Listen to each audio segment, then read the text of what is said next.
Cordial saludo. Para mí es un verdadero placer darles la bienvenida a estos cuentos de la noche. Cuentos de la noche dedicados a entretenerlos y que tienen como apoyo a lo que hemos llamado Radio Nesken. Este espacio de la web sonora es complemento del canal Roberto Tobar Gaitán en YouTube. Radio Nesken. Bienvenidos. Radio Nesken es un apoyo de estos cuentos de la noche, al igual que ese espacio antiguo, ya un poco más reducido y más modernizado, de historias secretas.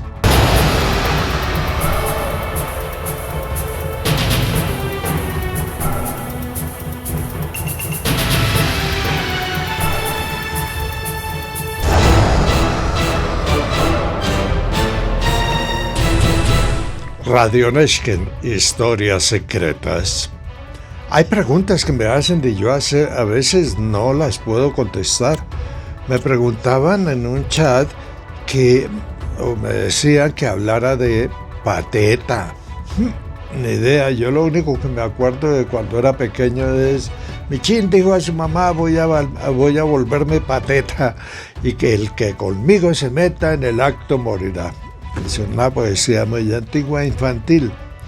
Estuve tratando de averiguar qué es eso de Pateta y encontré que Pateta era el príncipe de los ángeles, rebeldes. No tengo ni idea del tal Pateta, y si alguno de ustedes sabe más sobre Pateta, el príncipe de los ángeles rebeldes, le agradecería mucho que me comentara sobre ese tema. Pateta. Debe haber alguna historia bonita o historia rara, extraña, misteriosa, leyenda de Pateta o el príncipe de los ángeles rebeldes.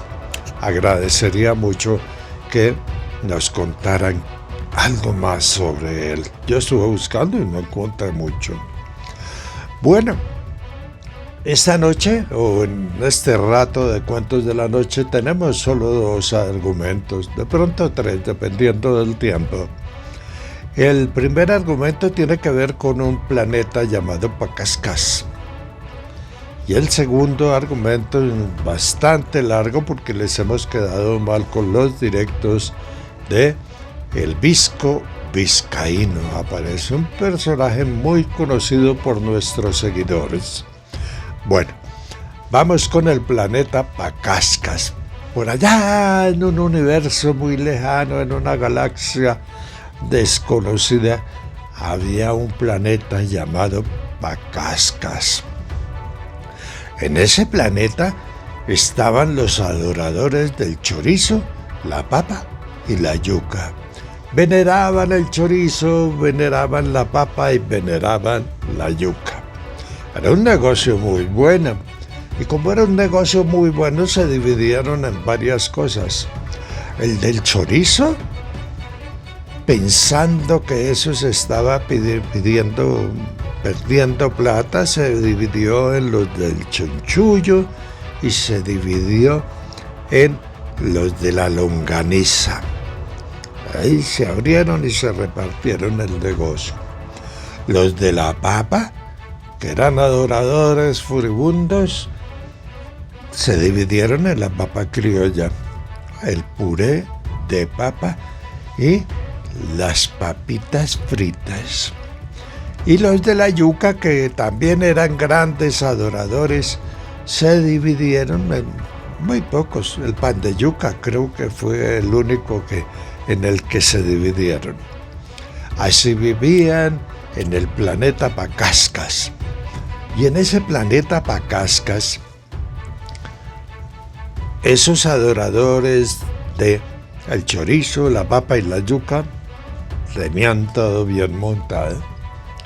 Un día, por el cielo, en sus naves llegaron los extrapacascas.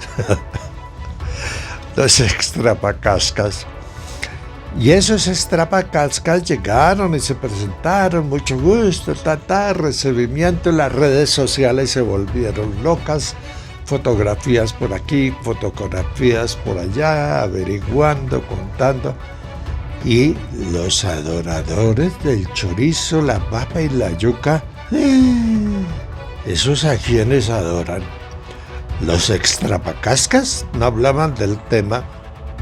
Y cuando les preguntaron a quiénes adoraban, no entendían qué es eso de adorar, cómo así que a quién adoramos. Las redes sociales comenzaron a especular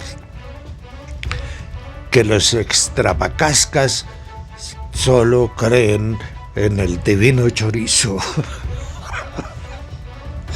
Pero no,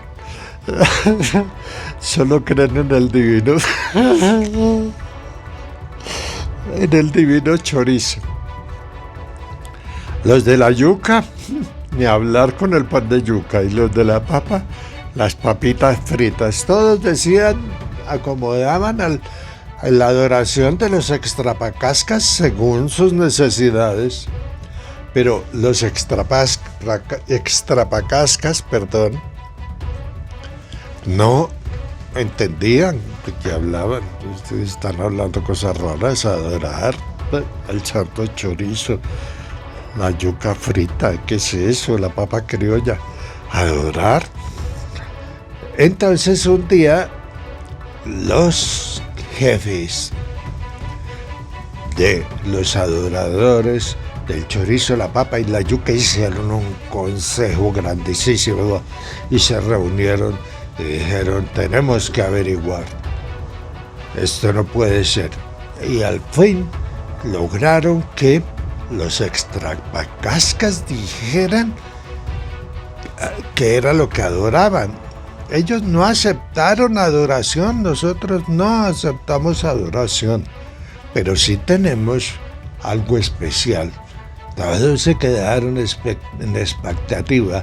Las redes sociales se preguntaban, los memes por todo lado.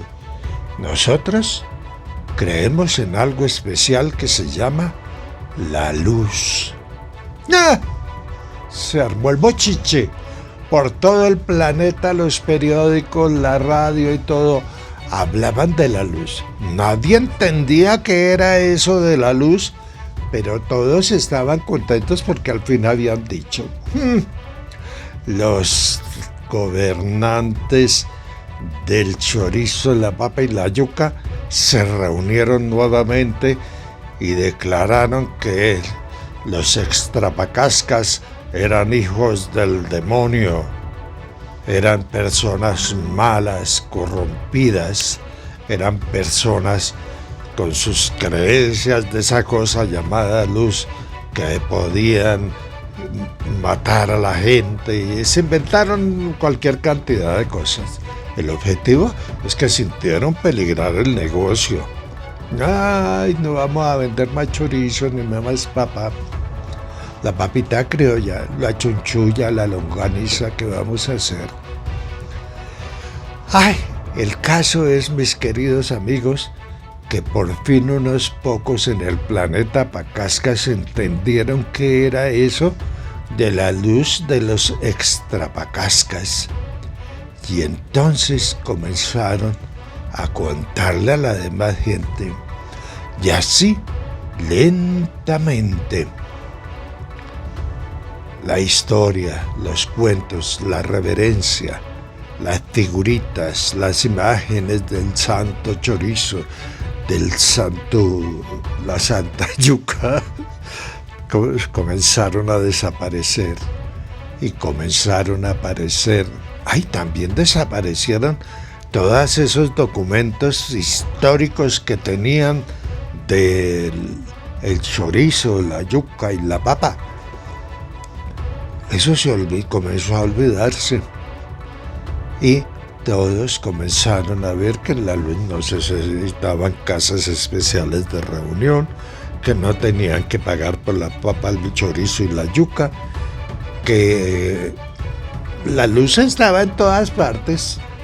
La luz está en todas partes. Y esa es la historia del pequeño planeta Pacascas en un universo lejano y en una galaxia por allá, muy lejos. Cuentos son, ficción es ficción. Realismo fantástico. Y hablando de realismo fantástico, el Visco Vizcaíno. Está larguita, se cuentan cosas. Hay una parte que es como fea, pero nos puede mostrar cómo era la vida en esas épocas antiguas y cómo era la vida diaria o la higiene de los piratas. El Visco Vizcaíno. Aparece una personaje que es muy conocida por todos nuestros seguidores.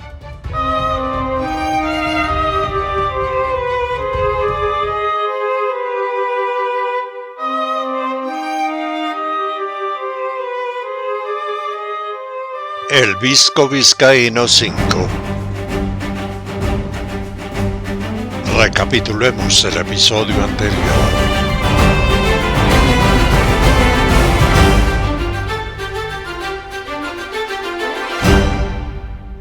Era el año de nuestro Señor de 1715. 11 galeones cargados de tesoros enfrentan un poderoso huracán, y al hacerlo, aquella extraordinaria flota naval se hundió. De la flota zozobrada, solo uno de los buques, el Santa Gabriela, guiado por un joven que veía lo que otros no veían, milagrosamente se salva. Y entonces ese galeón, guiado por fuerzas poderosas, arrimó a la isla de San Andrés, en la hoy llamada Colombia.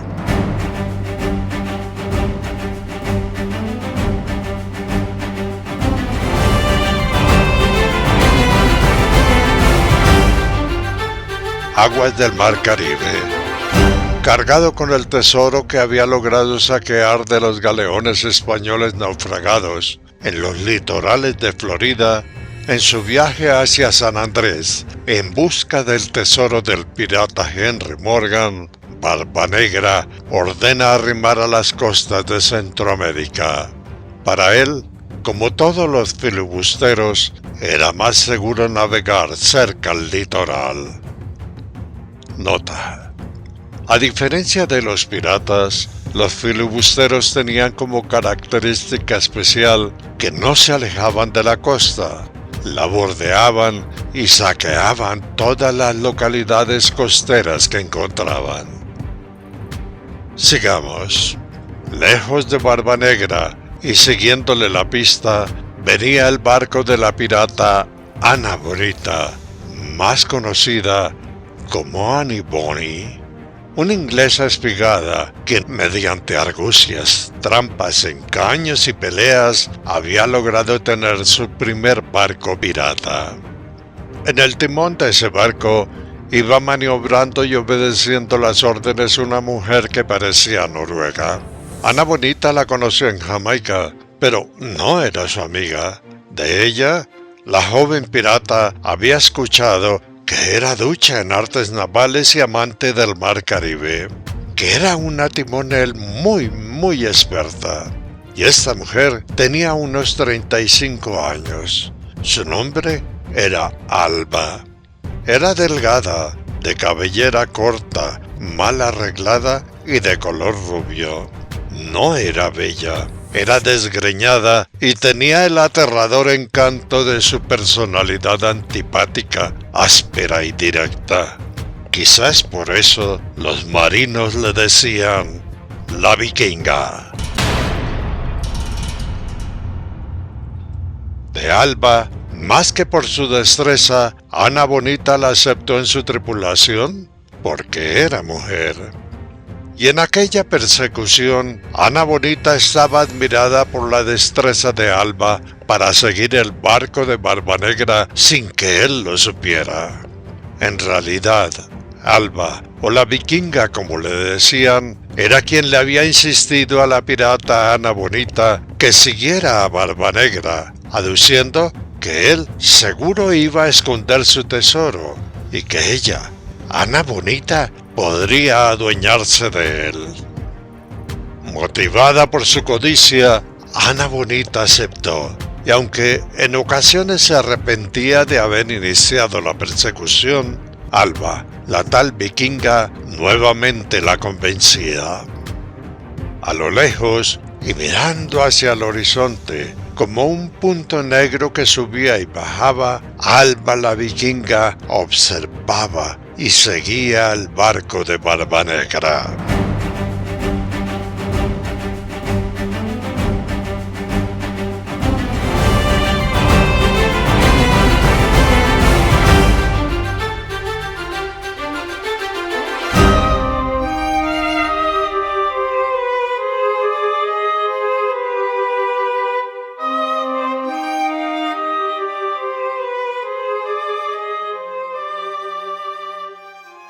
Corte Real de España. Felipe V espera noticias de la flota de Indias. El reino español de aquella época, por causa de guerras internas, se enfrentaba en aquel año de 1715 a una ruina total. Una ruina económica y financiera, causada por la corrupción. Esto, además de los gravísimos problemas que le trajo al rey su discordia con el Papa Clemente XI, un conflicto que llevó a Felipe V a romper relaciones con la curia romana. Y en esa época, en una Europa sometida al poder del Papa, aquello era un sacrilegio, un pecado enorme.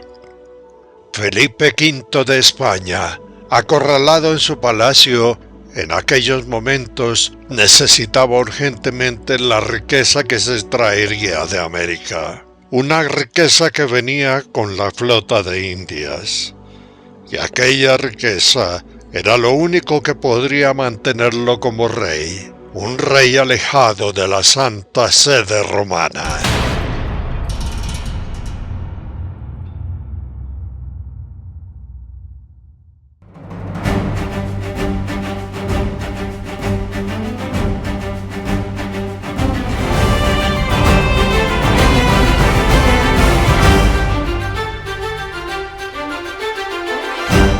Isla de San Andrés, en la hoy llamada Bahía del Cobi.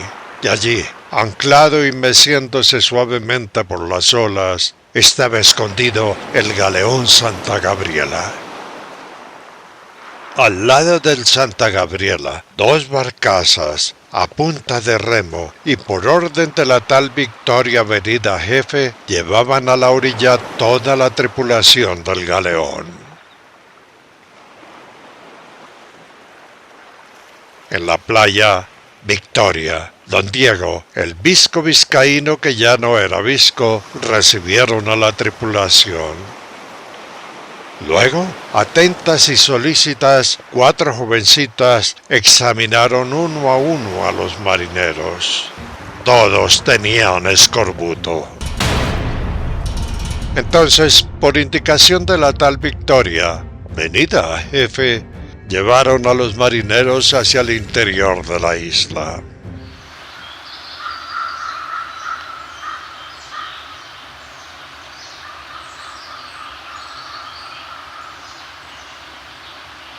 Bosques de la antigua y vieja San Andrés, en el interior de la isla. En aquel momento, la jovencita de aspecto indígena, que le pasó una mano frente al rostro y que luego le tocó con un dedo el entrecejo, sonría mirando al capitán. Y este, atontado y admirado, observa frente a él un gran cubo metálico que resplandece por la luz del sol. El cubo parece flotar sobre el suelo. No tiene ventanas, y aquello era algo que el capitán nunca había visto. Y en ese cubo, por uno de sus lados, frente a él, observó algo como una puerta, y a sus pies una escalera que también parecía flotar casi pegada al piso. Entonces, la jovencita de aspecto indígena invitó a seguir al capitán. Y por alguna extraña razón, el capitán no tenía miedo y sonrió ascendiendo por la escalera.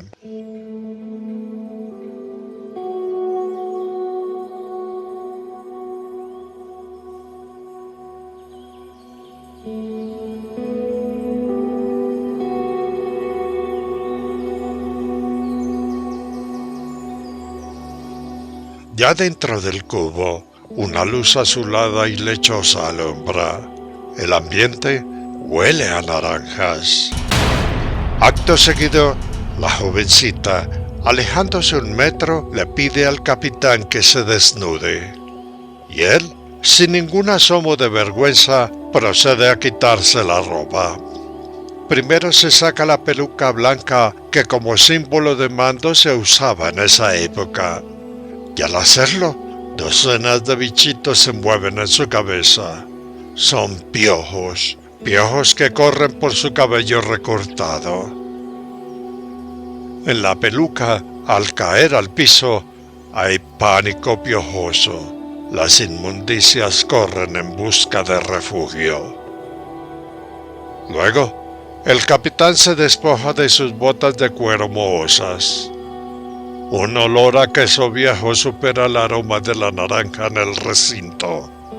Y al sacarse las medias, las uñas de los pies asoman como garras opacas, largas y agrietadas.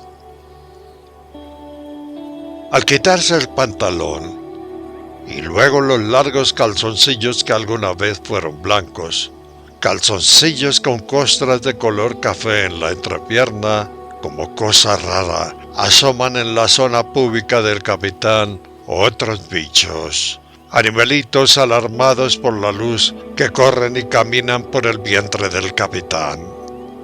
Son ladillas o piojos del pubis. ¡Cala, qué porquería! Sigamos. Al final, la humanidad mugrosa, grasienta, flacucha y pálida del endeble capitán se exhibe.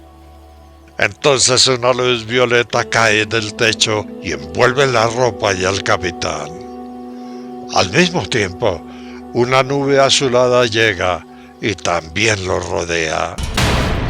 Sumergido en lo que parece ser un baño de luz y de vapor, el capitán siente un hormigueo como de agujitas que pican por todo su cuerpo.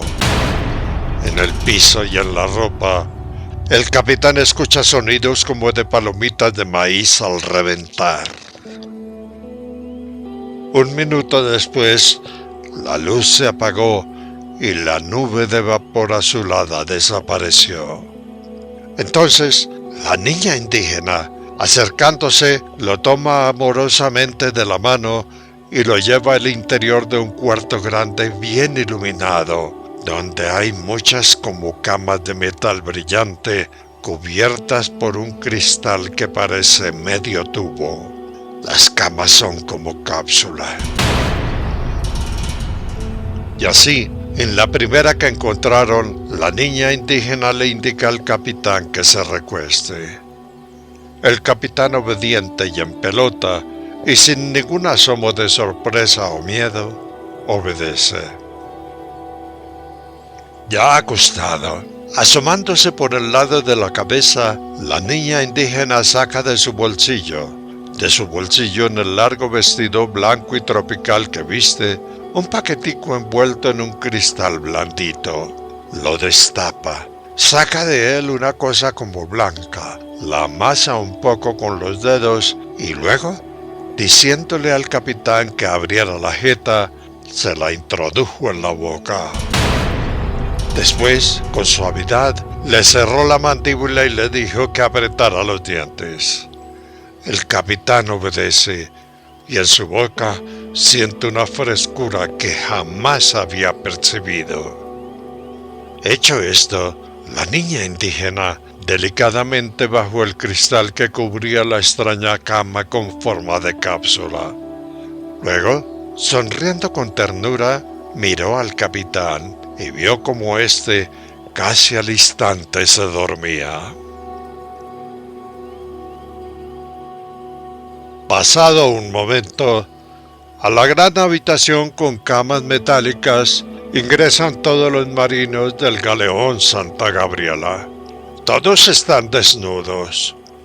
Y allí, en esa gran habitación del cubo flotante, uno a uno los marineros fueron cariñosamente acostados en sus respectivas cápsulas.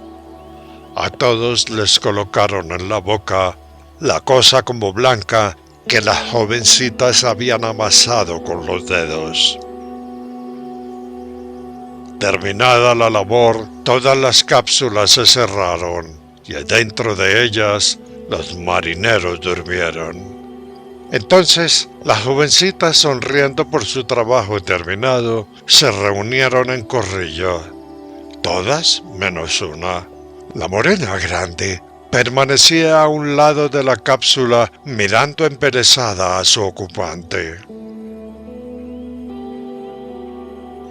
Cuando las jovencitas fueron a ver lo que la morenaza veía, ésta sonriendo dijo: ¿Cierto que es bonito? Todas miraron. Y luego la morenaza agregó: no sé por qué, pero este hombre se parece mucho a mi abuelo materno, al papá de mi mamá. Todas miraron. En la cápsula, un corpulento hombre de color, con marcas de grilletes en sus pies y manos, duerme plácidamente, duerme como niño chiquito. Todas miraron. Entonces, luego de una pausa larga, la morenaza, sin dejar de mirar al hombre, levanta la tapa transparente y abre la cápsula. Y sin pensarlo dos veces, le dio vuelta al hombre desnudo y dormido. Y en el omoplato izquierdo, para sorpresa de la morenaza, vio un lunar blanco que tenía forma de estrella. Todas miraron. La morena guardó silencio y luego regresó al cuerpo del hombre a su posición original. Después, delicadamente, cerró la tapa transparente de la cápsula y volviéndose hacia las jóvenes, lentamente desabrochó la parte alta de su vestido blanco, largo y tropical. Seguidamente, destapó su espalda y mostró a las demás su omoplato. La morenaza tenía un lunar idéntico al del hombre. Luego, la morenaza se subió al vestido, abrochó los botones en el pecho y dijo: es mi abuelo materno. Todas escucharon y todas abrazaron a la morena.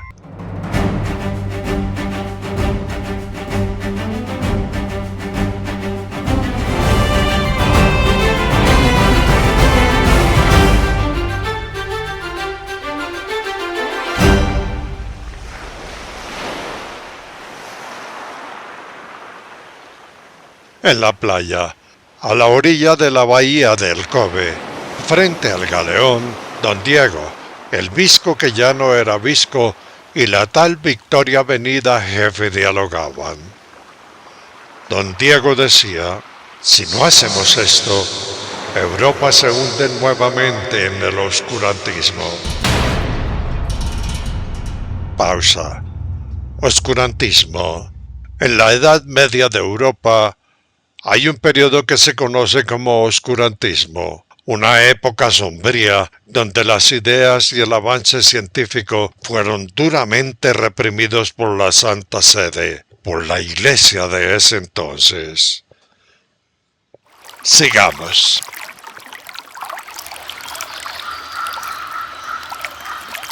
Faldas de la montaña que da forma a la isla de San Andrés. Siguiendo la ruta de un arroyo de agua dulce, muchos metros arriba de lo que hoy se llama la Cueva de Morgan, aparece una gruta profunda, abierta en la roca de coral. Y fuera de ella, una tropa de jóvenes, mujeres y hombres vestidos con mameluco azul y un cinturón, donde cuelga un palito. En ese momento extraen un gran tesoro de monedas, adornos, cubiertos y joyas de oro y plata. No sacan perlas ni piedras preciosas, solo oro y plata.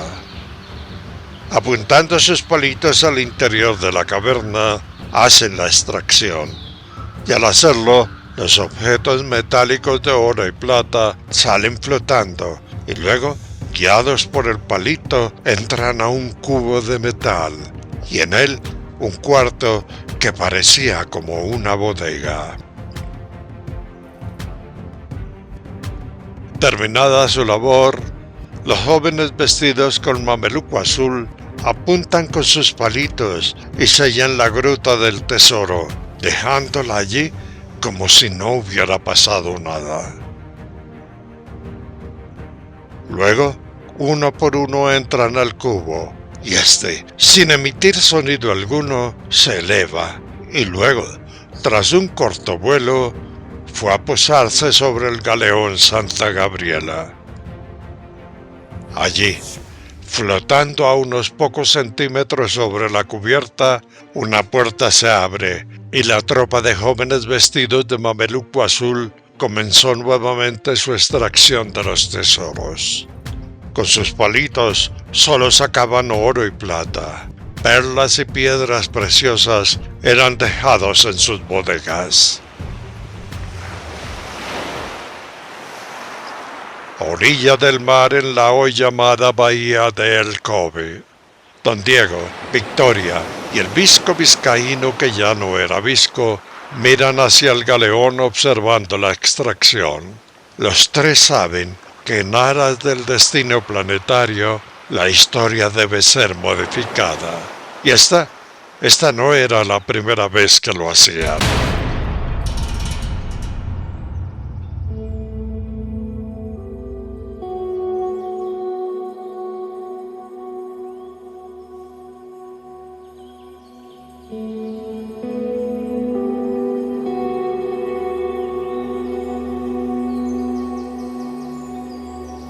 Mientras tanto, en cercanías a un lugar llamado hoy El Hoyo Soplador, entre la espesa vegetación de esos tiempos, otro cubo metálico y flotante permanece solitario, quieto y en silencio.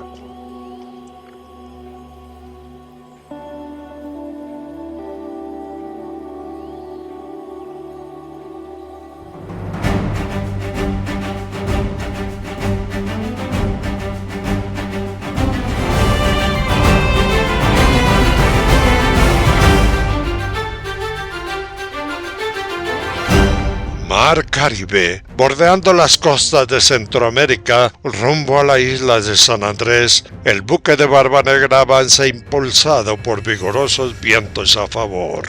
Vientos que hinchan las velas y aceleran el andar.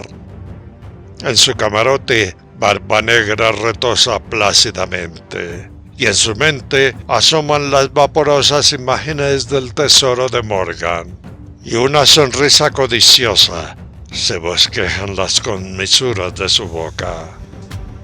Sueños de riqueza y avaricia.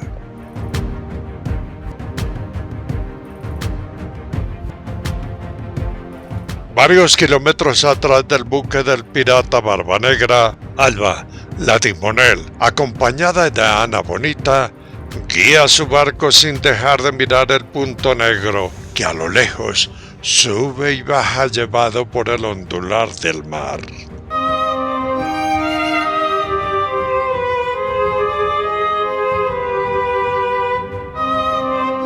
Corte Real de España.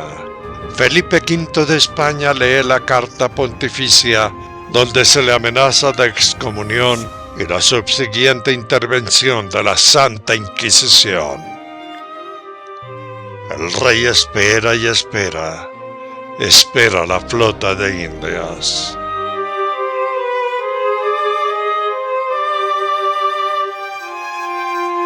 Este cuento del destino continuará. El visco vizcaíno. Los cubos flotando sacaron un tesoro de por allá arriba que no era la cueva de Morgan. Dejaron las perlas y las piedras preciosas. Ay, esa pobre gente cómo vivía. qué falta de higiene. Pero no era falta de higiene, sino que encerrados meses en un buque, con poca agua dulce, porque tenían que guardarla hacinados también dentro de esos buques, pues se notaba cómo era la higiene en esa época. La negra grandotota encontró al abuelo. ¿Será en esta o será en otra historia? Bueno, mis queridos amigos, ha sido un verdadero placer estar con ustedes. Viviana y yo seguiremos trabajando para llevarles a ustedes lo mejor del cuento, del mito, la leyenda. Mi Chifupú está haciendo solecito. Llevábamos 4 días de lluvia seguida, seguramente está afuera. Digo que está haciendo solecito porque estoy grabando este programa tempranito. Acuérdeme, si alguien se acuerda o conoce una historia más de Pateta, no el de Michin dijo a su mamá voy a volverme Pateta, sino Pateta, el príncipe de los ángeles rebeldes, por favor, me la cuenta, una orientación bibliográfica, algo parecido. A todos ustedes muy amables, muy gentiles, muchísimas gracias por su atención. Y recuerden, para ustedes está Radio Nesken y también está los segmentos de historias secretas. Escríbanos. Por favor, dejen sus comentarios en la base de este video y que eso nos ayuda mucho. A nuestros miembros, muy amables, muy amables, que la luz caiga sobre ellos, muy gentiles.